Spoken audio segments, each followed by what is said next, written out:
Chapter 6 superposition of wave. ठीक है, हमने स्टैंडिंग वेव्स के बारे में पढ़ा था। स्टैंडिंग वेव्स कैसे दिखते हैं? अगर स्ट्रिंग है तो these waves appear like loops of that string. ठीक है, बिटवीन टू रिजिड बाउंड्रीज। ज़रूरी क्या है? बाउंड्रीज होना ज़रूरी है। अगर आपको स्टैंडिंग वेव चाहिए तो आपको बाउंड्री होना चाहिए या कुछ ऐसा होना चाहिए जहाँ पर रेस्ट्रिक्शन है, जहाँ पर मीडियम चेंज हो रहा है। ये हो गया स्ट्रिंग के साथ। स्ट्रिंग के अंदर इस तरह के वेव्स बनते हैं, है ना। ऐसे लूप्स बनेंगे, एक से ज़्यादा बन सकते हैं, एक कम से कम एक लूप बनता है, उससे ज़्यादा कितने भी बन सकता है। और इन हर एक लूप का अपना अलग फ्रीक्वेंसी होता है and that is called the standing wave frequency. ठीक है, और ये जो है ये स्टैंडिंग वेव है। स्टैंडिंग वेव में ये वाला पॉइंट जो होता है जहाँ पर डिस्प्लेसमेंट जीरो है उसको क्या बोलते हैं हम लोग? This is called node. ये वाला पॉइंट जो है ये नोड है। और ये वाला पॉइंट क्या है? ये भी नोड ही है। और ये वाला ये भी नोड है। और ये एंटी नोड, मतलब ऐसे पॉइंट्स जहाँ पर एम्पलीट्यूड क्या होगी? मैक्सिमम। ये हम पढ़ चुके हैं। अगर ये स्ट्रिंग है, स्ट्रिंग के अंदर जो वेव होता है this is a transverse wave. सही बात है, ट्रांसवर्स वेव होता है ये। लेकिन अगर मेरे पास कोई पाइप होगा, है ना, और उस पाइप के अंदर फॉर एग्जांपल फ्लूट, बांसुरी, तो बांसुरी भी एक क्या होता है? एक हॉलो पाइप होता है, हॉलो ट्यूब होता है। तो इसके अंदर जो वेव्स बनती है वो एयर कॉलम की वेव होती है या फिर साउंड वेव होती है। साउंड का जो वेव अगर हम इसके अंदर बनाएंगे so that is basically vibration in air column. और साउंड तो ट्रांसवर्स वेव नहीं है।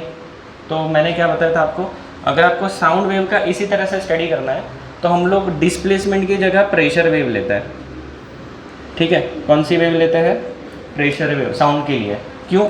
साउंड का जो डिस्प्लेसमेंट वेव होता है वो ऐसा होता है, कॉम्प्रेशन, रेयरफेक्शन, फिर वापस से कॉम्प्रेशन, फिर रेयरफेक्शन, है ना। ये अल्टरनेट होते रहता है। ये क्या है? ये लेयर्स क्या है? These are molecular layers of air. कुछ जगह पर एयर के मॉलिक्यूल्स बहुत क्राउडेड है so you get this kind of compression. कुछ जगह एयर के लेयर्स मॉलिक्यूल्स बहुत दूर है, यू गेट रेयरफेक्शन। ठीक है, साउंड कैसे प्रोड्यूस होता है? प्रोड्यूस करना है साउंड कैसे करेंगे? वाइब्रेशन ऑफ ऑब्जेक्ट्स, है ना, दैट प्रोड्यूसेस साउंड। आपका जो लाउड स्पीकर होता है वो कैसे साउंड प्रोड्यूस करता है? लाउड स्पीकर को टच करके देखा है ऐसा?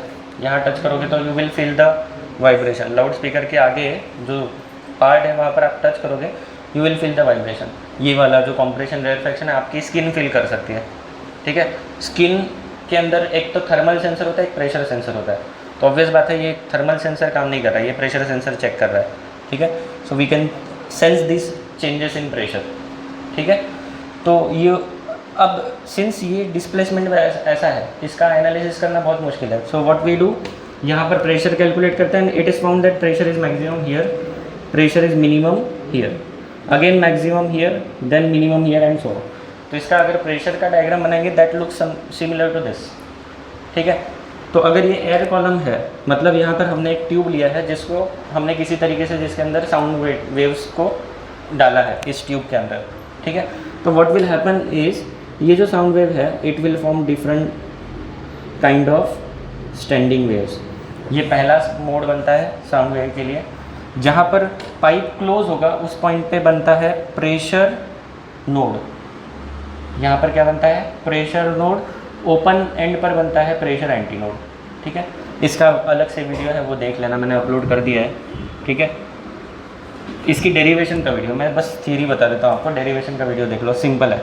अगर नेक्स्ट ओवरटोन चाहिए, नेक्स्ट वाइब्रेशन चाहिए तो इसके अंदर क्या घुसाना होता है? एक लूप डाल दो। तो एक लूप डाल देंगे तो ये कैसा बन जाएगा? Next mode of vibration. ये एक लूप डाल दिया मैंने इसके अंदर, ये बन गया next mode of vibration and so on. उसके नेक्स्ट मोड ऑफ वाइब्रेशन चाहिए, ये फर्स्ट है, ये सेकंड मोड है, थर्ड मोड चाहिए तो क्या करेंगे? एक और लूप ऐड कर देंगे। ठीक है, तो इस तरह से एयर कॉलम के अंदर भी हम लोग वाइब्रेशन का सेम प्रोसेस से स्टडी करते हैं, सेम फॉर्मूला आते हैं। ठीक है, प्रोसेस सेम है, फाइनल रिजल्ट थोड़ा सा लगाएगा। अगर पाइप दोनों तरफ ओपन है still you get standing wave. ऐसा क्यों होता है? Because when you consider open pipe, open pipe मतलब आपने एक पीवीसी का पाइप ले लिया, पीवीसी का, मेटल का, कौन सा भी पाइप ले लो, दोनों तरफ से खुला है। यहाँ पर ये बाउंडेड मीडियम है so this acts as denser medium, और यहाँ पर अनबाउंडेड मीडियम है, स्पेस है पूरा, so this behaves as rare medium. और जब साउंड वेव या कोई भी वेव डेंसर से रेयर जाती है तो उसका एक पार्ट रिफ्लेक्ट होता है और एक पार्ट रिफ्रैक्ट होता है। ये एक मीडियम से दूसरे मीडियम में जा रही है, तो यहाँ पर क्या होगा, some part of that wave will get reflected, some part of wave will get refracted. जो निकल जाएगा उसका तो अपना कोई काम नहीं है, जो रिफ्लेक्ट हो जाएगा वो स्टैंडिंग वेव बनाता है यहाँ पर भी। तो यहाँ पर स्टैंडिंग वेव कैसे बनता है, ओपन एंड पे क्या बनता है हमेशा, एंटी नोड, क्लोज एंड पे हमेशा क्या बनता है, नोड। ये कौन सा एंटी नोड है, pressure anti node, pressure node. यहाँ क्या बनेगा, प्रेशर एंटी नोड इधर भी बनेगा, प्रेशर एंटी नोड इधर भी बनेगा। तो फर्स्ट मोड ऑफ वाइब्रेशन कैसा होगा, दो तरफ एंटी नोड है तो एक तो नोड चाहिए ना, कम से कम एक नोड होना चाहिए, तो यहाँ पर एक नोड बनेगा। ठीक है, कम से कम अगर दो एंटी नोड है, मुझे एक नोड तो चाहिए फर्स्ट मोड में किसी भी वाइब्रेशन, तभी तो हम स्टैंडिंग वेव बोल सकते हैं। एक एंटी नोड और एक नोड चाहिए, मैंने दो एंटी नोड बना दिए क्योंकि यहाँ पर रूल के हिसाब से ओपन पाइप है तो यहाँ प्रेशर का क्या बनेगा, एंटी नोड बनेगा, मतलब यहाँ पर प्रेशर मैक्सिमम होगा इन पॉइंट्स पे। तो यहाँ पर क्या होगा, यहाँ पर नोड बनेगा। ठीक है, तो ये एंटी नोड और नोड हो गया एंड सो ऑन। फिर अब इसका नेक्स्ट वाइब्रेशन अगर लेंगे तो यहाँ इन दोनों के बीच में एक और लूप घुसा दो, उसका नेक्स्ट मोड लेना। ये फंडामेंटल मोड है। फर्स्ट मोड में क्या हो जाएगा, फंडामेंटल मोड या फिर फर्स्ट मोड।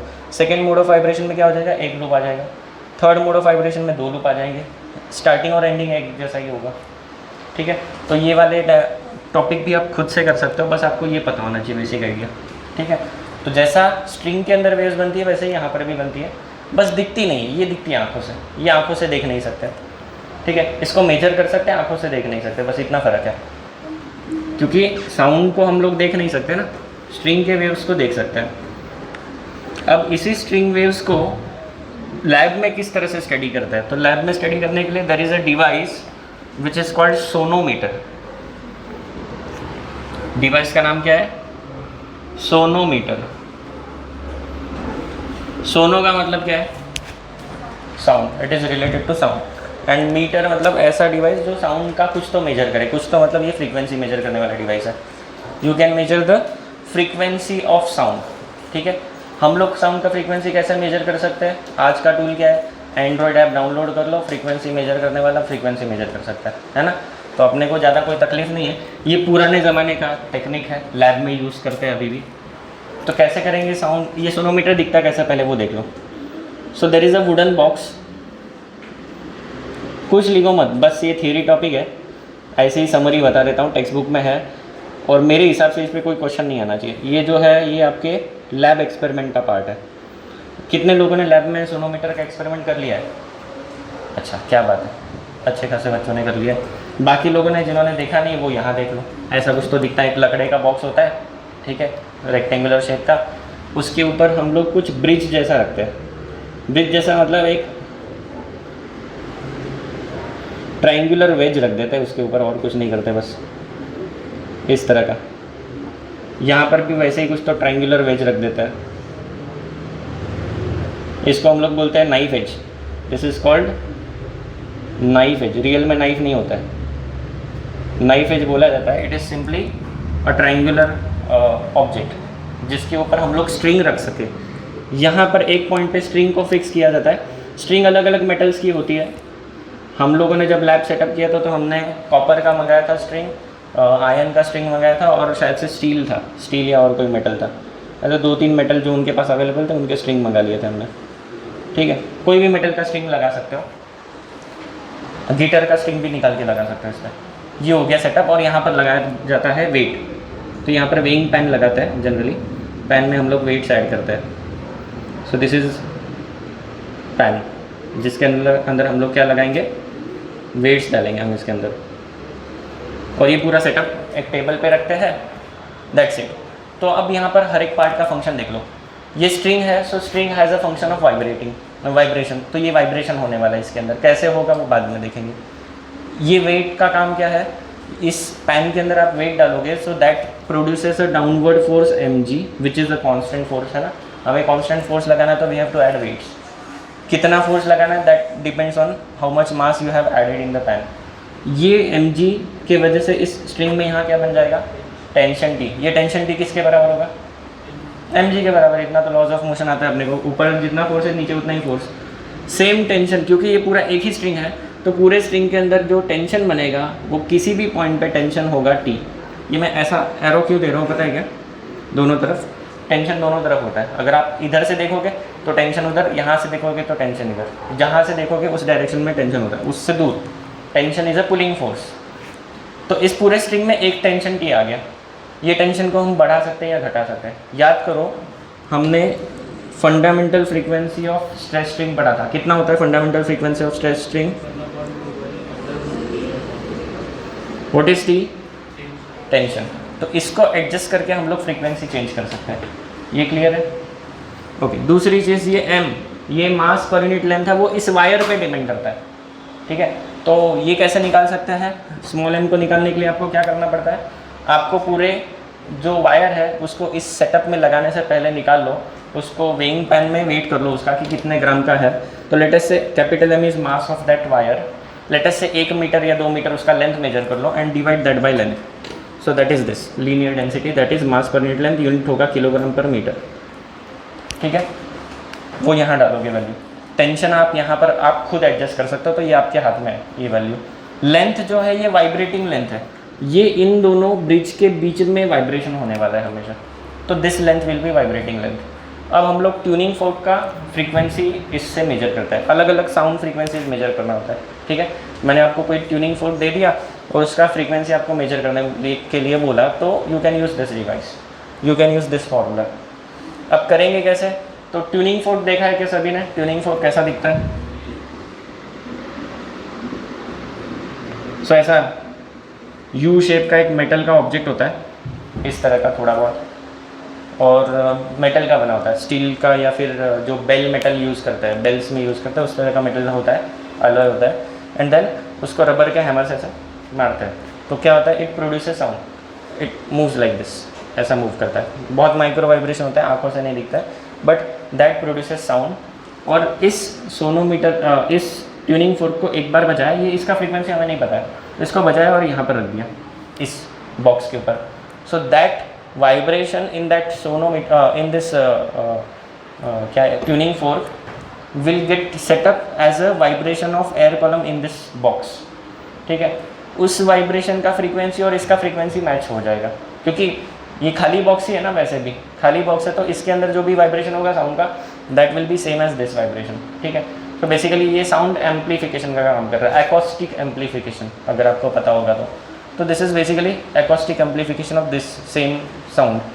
उसके बाद आपको इसका लेंथ एडजस्ट करना है so that you get maximum vibration और you get some kind of loops. मतलब होगा ये कि जब इसका फ्रीक्वेंसी और इसका फ्रीक्वेंसी मैच कर जाएगा, इस वाइब्रेटिंग लेंथ का फ्रीक्वेंसी अगर दोनों मैच कर जाएगा, तो you will see that there are standing waves produced in that loop, in that wire. क्यों स्टैंडिंग वेव्स बन रहा है? दो तरफ एंड फिक्स है ना, सो दो बाउंड्रीज फिक्स है, इसके अंदर वाइब्रेशन इसकी वजह से आ रहा है या फिर इसकी वजह से इनडायरेक्टली आ रहा है। सो जब दोनों का फ्रीक्वेंसी मैच हो जाएगा, किसके बराबर? ये फ्रीक्वेंसी के बराबर, है ना। तो जब मेरा साउंड सोर्स का फ्रीक्वेंसी और ये सेटअप में मैंने टेंशन और एल जो सेट किया है वो जब मैच हो जाएगा, you will get a standing wave on this sonometer wire, ठीक है। तो आपको इस तरह का वेव मिलने लगेगा कुछ। तो 1 मिनट रुक जाओ, इसको थोड़ा सा ढंग से बनाते हैं।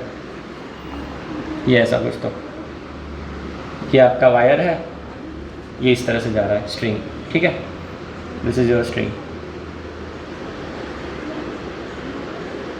इसके ऊपर से जा रहा है और यहाँ पर बनेगा आपका स्टैंडिंग वेव इस स्ट्रिंग के अंदर। ये मैंने फर्स्ट मोड बनाया, कोई भी मोड हो सकता है, ठीक है। सो बाय ऑब्जर्विंग दिस वेव, ये कैसे पता चलेगा कि ये वेव बन रहा है? क्योंकि वाइब्रेशन तो हाई फ्रीक्वेंसी है, हमारी आंखें अच्छे से नहीं देख सकती। So what we do, we keep a small paper piece, paper का ऐसा छोटा सा पीस रखता है इसके ऊपर। जब वाइब्रेशन मैक्सिमम होगा, वो कौन सी सिचुएशन है? जब ये फ्रीक्वेंसीज मैच हो जाएगी। So at that time the vibration is maximum and your paper का जो अपने राइडर रखा हुआ है उसके ऊपर वो गिर जाएगा। So you will notice that कि जो वाइब्रेशन है वो मैक्सिमम है उस पर्टिकुलर फ्रीक्वेंसी पे, and you can measure the length, you can note down the tension और फॉर्मूला में डाल दो। एम तो आपने ऑलरेडी मेजर किया, you can find the fundamental frequency. So this is how sonometer is used to measure the frequency of any sound source, ठीक है। आपको बस वो साउंड इसके अंदर ऑसिलेट कराना है किसी तरीके से। जैसे ये सोनोमीटर, ये जो ट्यूनिंग फोर्क है उसको हैमर किया और उसको इसके ऊपर रख दिया, इसको टच किया, उसकी बॉडी और इसकी बॉडी को टच करना है बस, then you get the vibrations in this setup, ठीक है। तो इस तरीके से आप फ्रीक्वेंसीज को मेजर कर सकते हो। ये एक तरीका है, बहुत सारे तरीके हैं to measure the frequency of sound. ये हो गया अपने टेक्स्ट बुक का तरीका, दिखा ज़रा। तो आपके टेक्स्ट बुक में ये वाला जो टॉपिक है 148 पेज नंबर पे डायग्राम भी दिख रहा है आपको 148 पे। साउंड बॉक्स मतलब वो नीचे वाला लकड़े का बॉक्स जो होता है ना, दैट इज साउंड बॉक्स, ठीक है। बाकी सारी चीज़ें एज इट इज़ है, जैसा मैंने बोर्ड पे बनाया वैसे ही डायग्राम है। अब इसमें आप हर एक लॉ ऑफ वाइब्रेटिंग स्ट्रिंग, मतलब ये जो लॉ है ना, इसको आप वेरीफाई भी कर सकते हो, तो वो वहाँ पर बताया। You can go through that paragraph, verification of law of vibrating string. मतलब क्या कि आप ट्यूनिंग फोर्क का वो सेट आता है अलग अलग फ्रीक्वेंसीज़ का, so you can take different frequencies of tuning fork, ठीक है। जनरली 256 होता है, 512 होता है, देन उसके मल्टीपल्स होते हैं। सो उन ट्यूनिंग फोर्क्स को लेके आप क्या कर सकते हो, यहाँ पर वाइब्रेशन कर सकते हो, अलग अलग लेंथ मेजर कर सकते हो, इन दोनों को कांस्टेंट रख दो।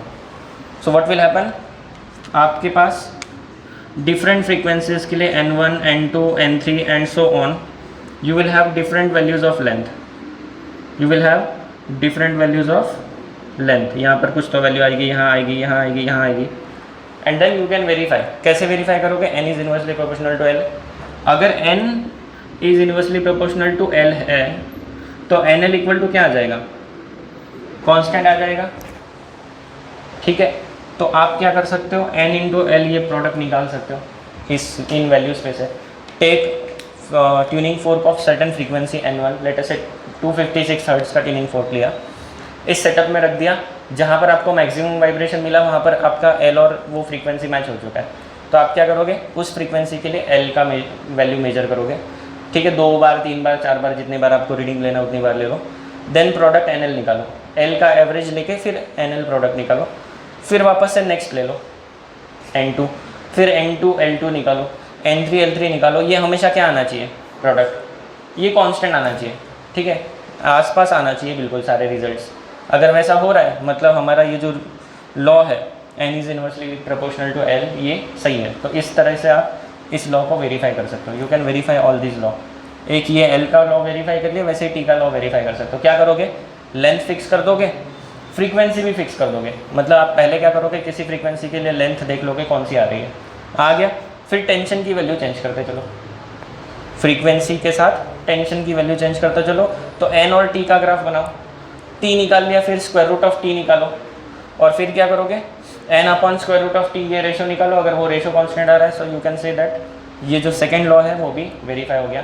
सिमिलरली थर्ड लॉ भी वेरीफाई कर सकते हो। अलग अलग स्ट्रिंग्स लेने पड़ेंगे थर्ड लॉ के लिए, क्योंकि ये लीनियर डेंसिटी कैसे चेंज कर सकते हैं, आइदर आप पूरी स्ट्रिंग का लेंथ चेंज कर दो या फिर सिंपली उस स्ट्रिंग का थिकनेस चेंज कर दो। कैसे करेंगे, आपको स्ट्रिंग ही चेंज करना पड़ेगा। So you have to do this experiment. इसको अगर वेरीफाई करना है you have to use different sonometers और डिफरेंट वाइब्रेटिंग वायर्स। एक ही सेटअप में एक बार एक्सपेरिमेंट कर लो, then change the wire, do the experiment again, then change the wire and do it again and again. तो आपको 4-5 ऐसे रीडिंग लेना है सेम यहाँ पर भी। इस केस में क्या हो जाएगा, n times root m should be constant. इस केस में n times root m should be constant. इस वाले केस में क्या होगा, n/√t विल बी कांस्टेंट। समझ में आ रहा है कौन सा कांस्टेंट लेना है, कैसे देखो। मुझे अगर n is proportional to √t ये वेरीफाई करना, तो मैं क्या करूँगा, n/√t इज कांस्टेंट, ये मैं वेरीफाई कर लूँगा। मतलब ये अलग अलग फ्रीक्वेंसीज और अलग अलग टेंशन के लिए मैं ये रेशो निकालूंगा। ये हो गया एक तरीका। अगर मुझे n और t का रिलेशन चाहिए, n और l का रिलेशन चाहिए, तो क्या रिलेशन है, इसको इधर ले लो तो NL इक्वल टू कॉन्स्टेंट ये वाला रिलेशन आ जाएगा एंड सो ऑन। ये आपको लैब में कराया होगा, जिन लोगों को नहीं कराया ये कराएंगे। मेरे ख्याल से आपको n और l का वेरिफिकेशन है, t का नहीं है शायद से, है क्या t का वेरिफिकेशन? t का भी है, ये वाला लॉ भी वेरीफाई किया है, और ये किया है क्या, m वाला नहीं किया होगा, वो भी किया, अच्छी बात है, इतना सारा कराया। सो बहुत बड़ा एक्सपेरिमेंट हो जाता अगर ये सारी चीज़ें वेरीफाई करते तो। एनीवेज कोई दिक्कत नहीं। सो ये हो गया फर्स्ट सेकंड थर्ड लॉ का वेरिफिकेशन। बाकी टेक्स्ट बुक में पढ़ लो, पढ़ के कोई फ़ायदा नहीं है, एक्सपेरिमेंट करोगे तभी समझ में आएगा, ठीक है। थियरी बस पढ़ने के लिए पढ़ लो। एग्जाम्पल 6.9 देखो, sonometer wire of length 50 centimetre, ये कौन सा लेंथ है, vibrating length, is stretched by keeping weights equivalent of 3.5 kg। तो ये हो गया आपका m पे से mg आ जाएगा, टेंशन आ जाएगा। The fundamental frequency of vibration is 125 hertz, n दिया हुआ है, फ्रीक्वेंसी दिया हुआ है। Determine the linear density of wire, क्या निकालना है, m निकालना है।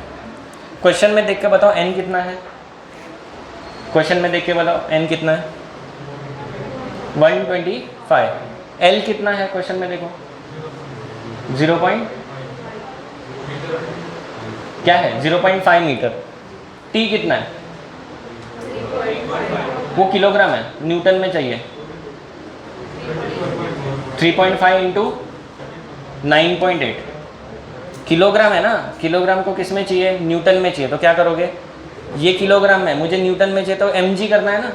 m कितना है 3.5, तो mg कितना 3.5 इंटू 9.8 यहाँ डालोगे तो m मिल जाएगा। क्या कोई बहुत डिफिकल्ट क्वेश्चन है क्या, कर लोगे। तो होमवर्क में करना है एग्जाम्पल 6.9, सॉल्यूशन तो है ही बुक में, एग्जाम्पल 6.9। टेक्स्ट बुक के सॉल्यूशंस पे भरोसा मत करो, खुद से करके देखो, है ना। अब तक जितनी लेसन्स पढ़े हैं उसमें बहुत जगह पे गलती किया है हम लोग ने, तो खुद करके देखना है। 6.10 देखो, 2 wires of same material and same cross section are stretched on a sonometer in succession. ठीक है, सेम मटेरियल है, सेम क्रॉस सेक्शन है। सेम क्रॉस सेक्शन मतलब स्मॉल m सेम आ जाएगा, ठीक है, लीनियर डेंसिटी सेम आ जाएगा। आगे, length of one wire is 60 centimetre and that of other is 30 centimetre. ये L1 और L2 है, वाइब्रेटिंग लेंस है। An unknown load is applied to the first wire and second wire is loaded with 1.5 kg। ठीक है, दोनों का M1 और M2 दिया है, एक का M1 पता नहीं है, दूसरे का M2 दिया हुआ है।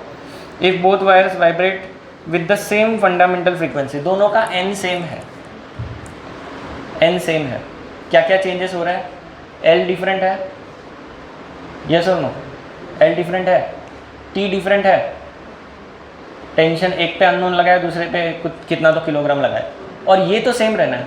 तो ये दो चीज़ें सेम है, ये दो वेरिएबल है। तो आप लोग इसको कैसे करोगे, देखो, under root of t by l is constant, so under root of t1 by l1 equal to under root of t2 by l2। बस ये वैल्यू डाल दो, इसमें वैल्यू डाल दो, आंसर आ जाएगा। ठीक है, आएगा वो, एग्जाम्पल करते हैं।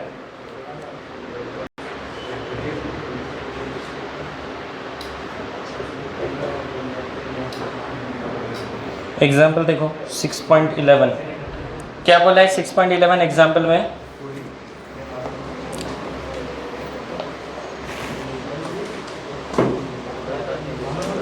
ये 6.10 टेक्स्ट बुक में बहुत टाइम पास किया, डायरेक्ट ये फॉर्मूला यूज़ करो, टेक्स्ट बुक जैसा टाइम पास मत करो। 6.10 के लिए directly use this formula, put the values, you will get answer, time pass नहीं करना है। 6.11, a wire has linear density 4 × 10⁻³ kilogram per metre. क्या दिया है, स्मॉल m दिया है, is stretch between 2 rigid supports with a tension, ये क्या दिया है, कैपिटल T।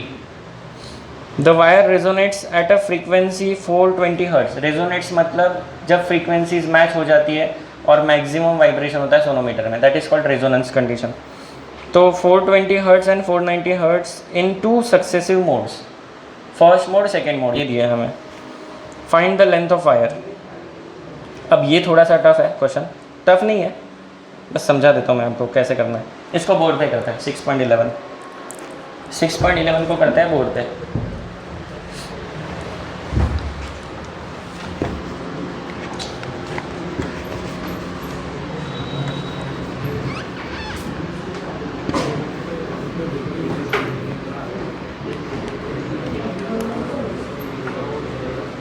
सिक्स पॉइंट कितना है वो, 11 ना, नोटबुक में लिख लो एग्जाम्पल 6.11,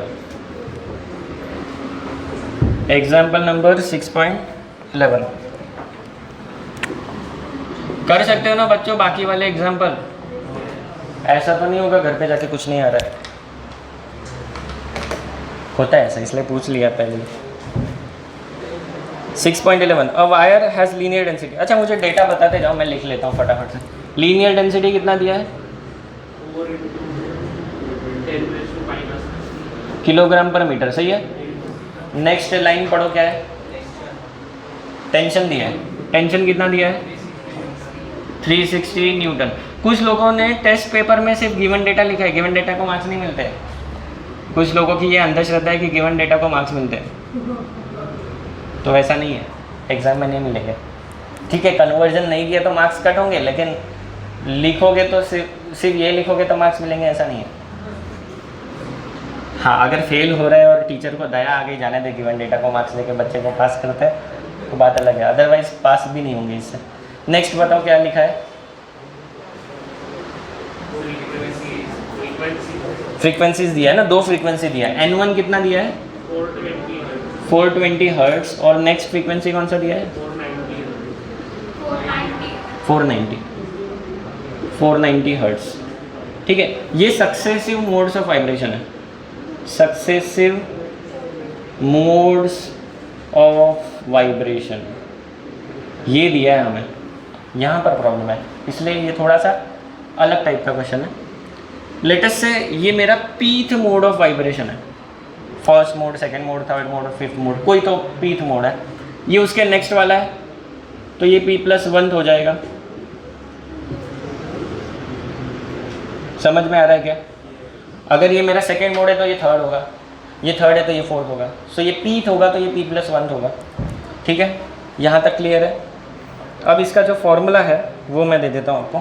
फॉर्मूला वही है अपना, क्या था फॉर्मूला याद करो, फंडामेंटल फ्रीक्वेंसी का फॉर्मूला याद करो, n = 1/12 और सही है, सही तो लिखा है। हाँ, ये फर्स्ट मोड का था क्या, फर्स्ट मोड फंडामेंटल होता है। सेकेंड मोड के लिए क्या था,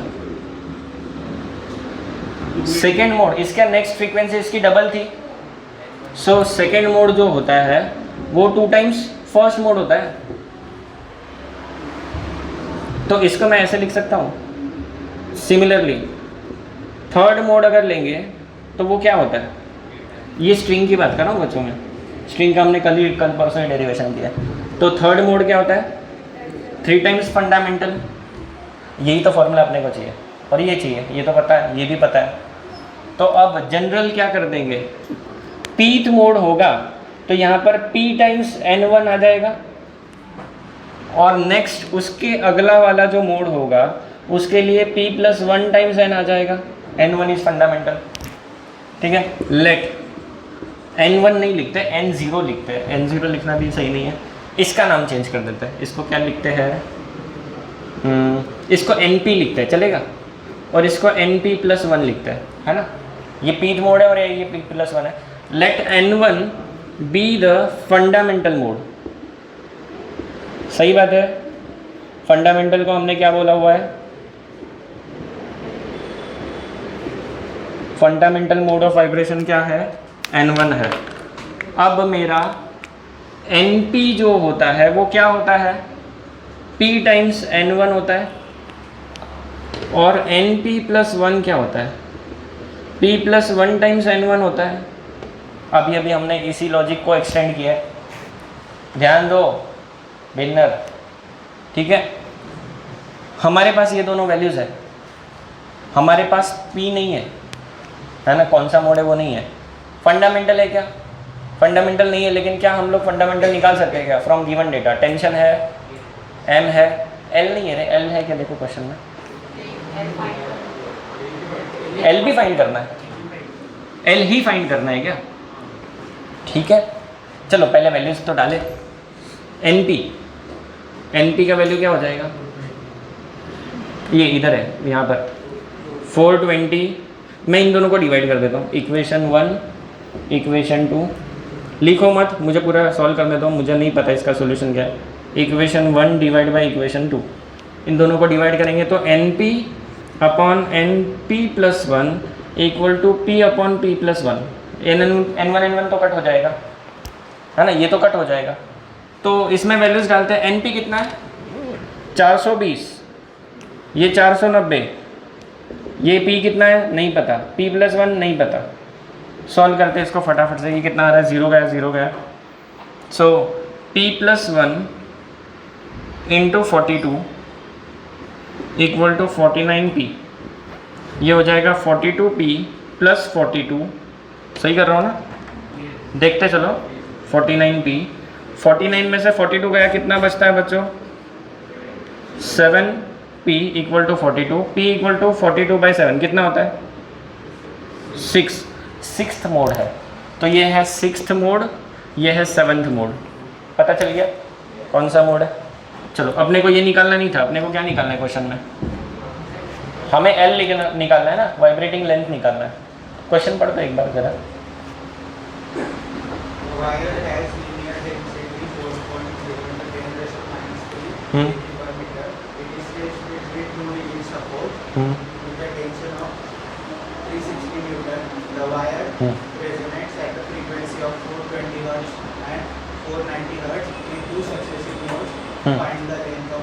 ओके ओके, ठीक है। तो एक ही वायर है, लेंथ चेंज नहीं हो रहा है, तो L सेम ही है पूरे एक्सपेरिमेंट में, तो कोई दिक्कत नहीं है। फिर L निकालना है तो क्या करेंगे? ये वाला फॉर्मूला चल जाएगा क्या? इस फॉर्मूला को मैं थोड़ा फुल फॉर्म में लिख लेता हूँ। ये इरेज कर दूँ, सबको पता ही है, इसको मैं इरेज कर रहा हूँ। तो क्या है? NP इक्वल टू PN1, इसको फुल फॉर्म में लिखते हैं। N1 मतलब क्या होता है? 1/2L under root of T/m, सही है। अब मेरे पास सारा डेटा है, देखो NP, मेरे पास NP क्या है? P है 6, सो N6, P मेरा 6 है ना, so that will be 6 times 1/2L under root of T/m। अब मेरे पास सारी डेटा है क्या? देख लो। N6 कितना है? This is N, this is N6, सही बात है। N6 कितना है मेरे पास? 420 इक्वल टू 6/2 कितना होता है? 3/L। L कितना है? L निकालना है। अंडर रूट ऑफ T कितना है? 360। M कितना है? 4 × 10⁻³ आप कर लोगे? आगे का कर लोगे क्या कैलकुलेशन? कर लो, सिंपल है ना। किसी को डाउट है तो पूछो।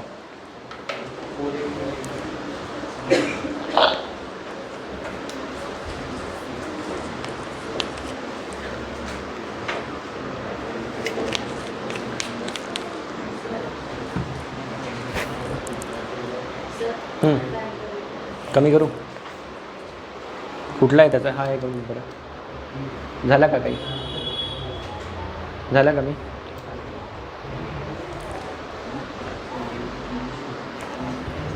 यांचाही नॉईज खूप येतो। चलो, अरे काय बडबड करता, लिया ना।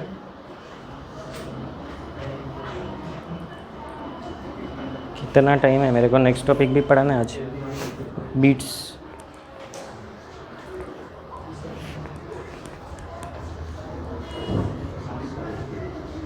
दिख रहा है क्या? पे जाके खेलना जो खेलना है ना।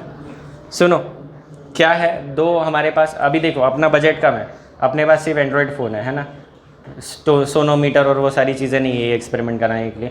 So this will be our tuning fork, simply frequency generator app है। इस ये काम कैसे करता है वो फिर मैं थोड़ा सा आइडिया दे देता हूँ, बाद में ये एक्सपेरिमेंट बताता हूँ। सो इसके अंदर यहाँ पर फ्रीक्वेंसी दिख रहा होगा आपको, 440 लिखा हुआ। So this app works like this. जो भी फ्रीक्वेंसी सेट करोगे उसका साउंड प्रोड्यूस होगा, सिंपल है, कोई बहुत खास बात नहीं है। And it's a sine wave, इसलिए वो ऐसा दिख रहा है। एनीवेज वो एनिमेशन है। वॉल्यूम हमने 100 पे रखा हुआ है, और यहाँ पर देखो मैं फ्रीक्वेंसी चेंज कर रहा हूँ। So this is high frequency sound. थोड़ा आप तक आवाज़ आने के लिए माइक लगाते हैं।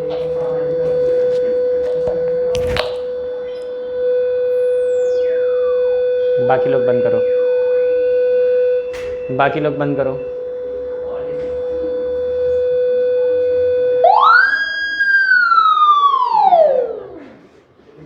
ये लो फ्रीक्वेंसी है, होपफुली किसी को सुनाई नहीं दे रहा होगा, है ना। नहीं सुन सकते हम लोग, 20 हर्ट्ज तक सुन सकते हैं, ऐसा बोला जाता है बुक्स में। मेरे को तो आवाज़ नहीं आ रहा है, किसी को आ रहा है क्या बताओ? हाँ, नहीं आता है। ह्यूमंस है, भले ही वो 20,000 हर्ट्ज है, उतना नहीं सुन सकते, ठीक है। हाँ, छोटे बच्चे सुन सकते हैं लो फ्रीक्वेंसी साउंड, हम लोग नहीं सुन सकते। जैसे जैसे आपका एज बढ़ता है आपका रेंज ऑफ फ्रीक्वेंसी कम होता है। नहीं सुनाई दे रहा, मेरा तो आपसे भी कम है, मेरा एज ज़्यादा है ना। 50 हर्ट्ज सुन के देखते हैं, कुछ नहीं आ रहा है। आप लोगों में से किसी को आ रहा है क्या? कहीं आवाज़ देता है क्या? नहीं ना, ठीक है। 50-60 हर्ट्ज़ पे नहीं आएगा, 100 के ऊपर जाता है।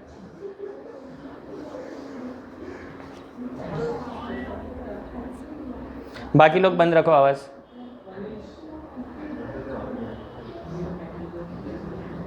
ये 100 पे पहुंच गए। आ रहा है किसी को आवाज़? नहीं आ रहा है, मतलब ठीक है, किसी को सुनाई नहीं देता 100 हर्ट्ज़। हाँ, अब 134 हर्ट्ज़ मेरे को सुनाई दे रहा है।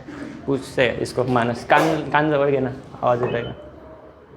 हाँ, मानस को आवाज़ आ रहा है, मतलब ये ऑडिबल फ्रीक्वेंसी रेंज है। 134 हर्ट्ज़ के आसपास हम लोग सुन सकते हैं, है ना। अब फ्रीक्वेंसी को बढ़ाते जाते हैं, ठीक है। बाकी लोग आवाज़ बंद रखो बिल्कुल। आ रहा है आवाज़ सभी को? सिर्फ एम्पलीफाई किया है, फ्रीक्वेंसी चेंज नहीं किया है। I am increasing the frequency and notice the change in pitch.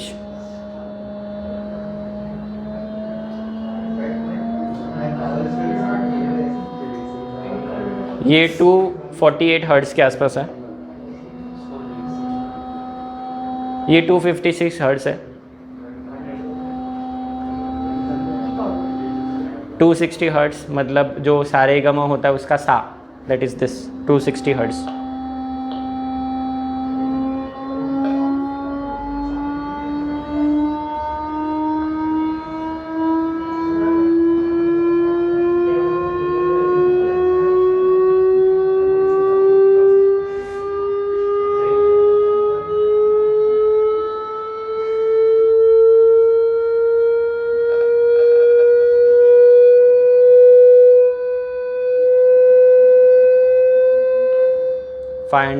Hertz, ठीक है, 514, सॉरी 512 हर्ट्ज़। नेक्स्ट मल्टीपल, तो नेक्स्ट सा, पहला सा, अगला सा, ठीक है, एंड सो ऑन।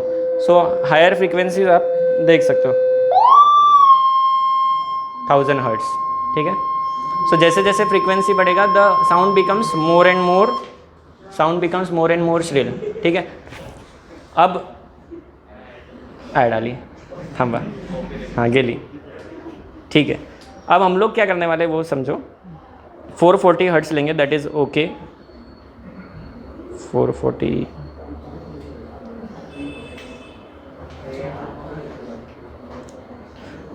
हर्ट्ज़ का कैसे सुनाई देता है देख लो, ठीक है। अब ये मेरे पास दूसरा सोर्स है, इसको बंद करता हूँ, इसको बंद करता हूँ और इसको सुनाता हूँ। सेम 440 हर्ट्ज़ पे ही है। Is there any difference? ठीक है, इसको स्टार्ट किया और दोनों को साथ में लाते हैं, कोई फ़र्क है? नहीं।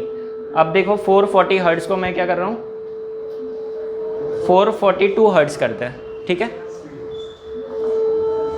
कोई फ़र्क नहीं पड़ रहा है। नाउ लिसन केयरफुली, ध्यान दो।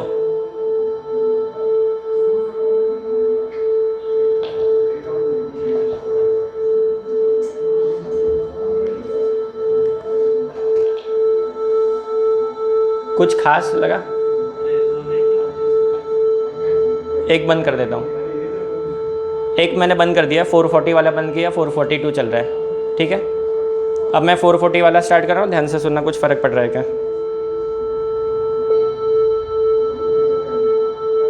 कुछ फ़र्क पड़ा? कैसा फील हो रहा है?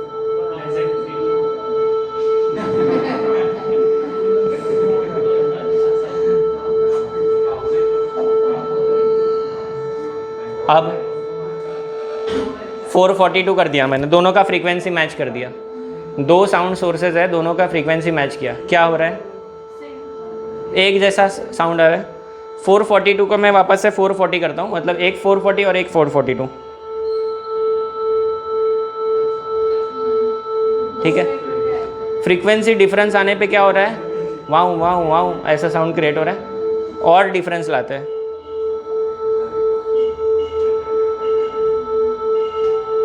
एम्बुलेंस जैसा साउंड बन रहा है, और देखो और तेज हो गया,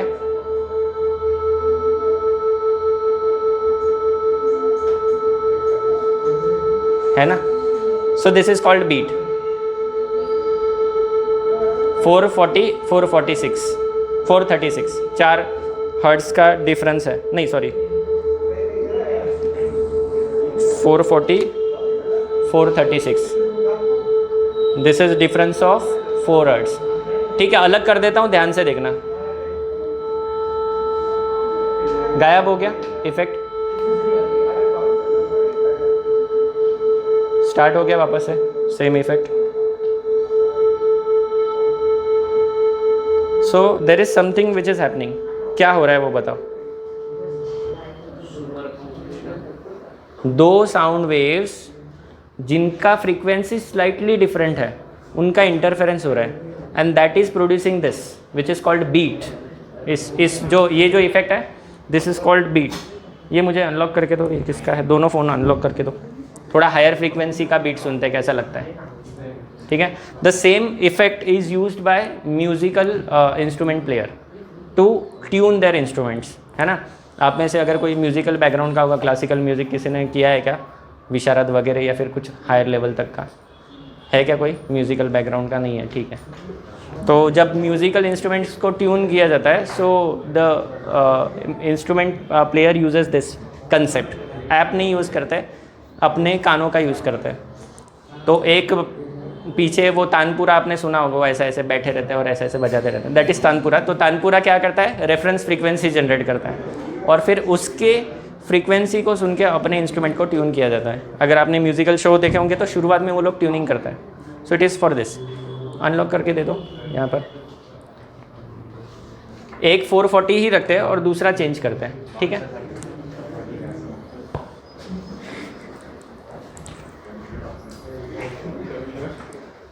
एक 440 पे फिक्स रखता है। अरे यार ये ना कहाँ चला गया रे ऐप।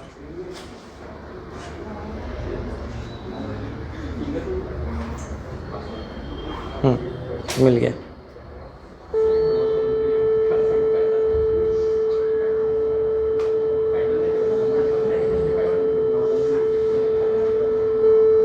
दोनों 440 पे रखा है और अब इसकी फ्रीक्वेंसी को चेंज करते हैं। Let us listen the sound. दोनों में से एक को ही चेंज करता है, ठीक है। एक 440 पे, दूसरा 440 पे, and you can see there are no beats, बस सिर्फ आवाज़ आ रहा है एक जैसा।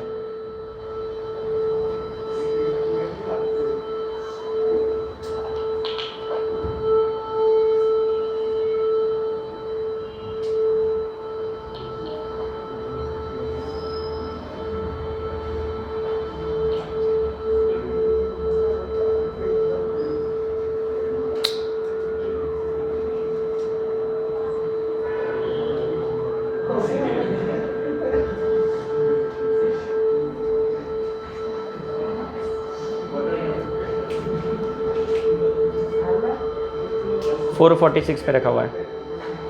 Can you hear that sound? आ रहा है क्या? आया अभी? 448, 8 हर्ट्ज का डिफरेंस है, 9 हर्ट्ज का डिफरेंस है, 10 हर्ट्ज का डिफरेंस है ना। एक बंद कर दिया, ठीक है। तो this is beat formation and the frequency of beats depend on the difference of frequencies. अगर मैं ये 440 ये 450 पे था तो हर सेकेंड हमें 10 बीट्स सुनाई देते हैं। 10 बार वो साउंड बड़ा होता है और छोटा होता है। थोड़ा फ्रीक्वेंसी कम करते हैं और ध्यान से सुनना, 1 हर्ट्ज या 2 हर्ट्ज पे आप एक सेकेंड में 2 बार काउंट कर पा रहे हो क्या?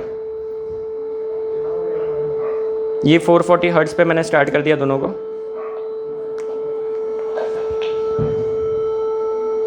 सेम फ्रीक्वेंसी है दोनों का,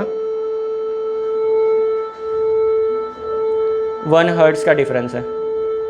एक एक सेकेंड का टिक हो रहा है क्या, चेक करो। Every 1 second sound is going up and then going down, then going up, then going down. So this is 1 hertz of beat frequency. अगर मेरे पास दो सोर्स है, साउंड फ्रीक्वेंसी का डिफरेंस 1 हर्ट्ज है, तो बीट का फ्रीक्वेंसी कितना हो जाएगा? 1 hertz, that is N1 minus N2, दोनों के फ्रीक्वेंसी का माइनस हो जाएगा। 2 हर्ट्ज करके देखते हैं क्या 2 बार हो रहा है क्या एक सेकेंड में, चेक करो।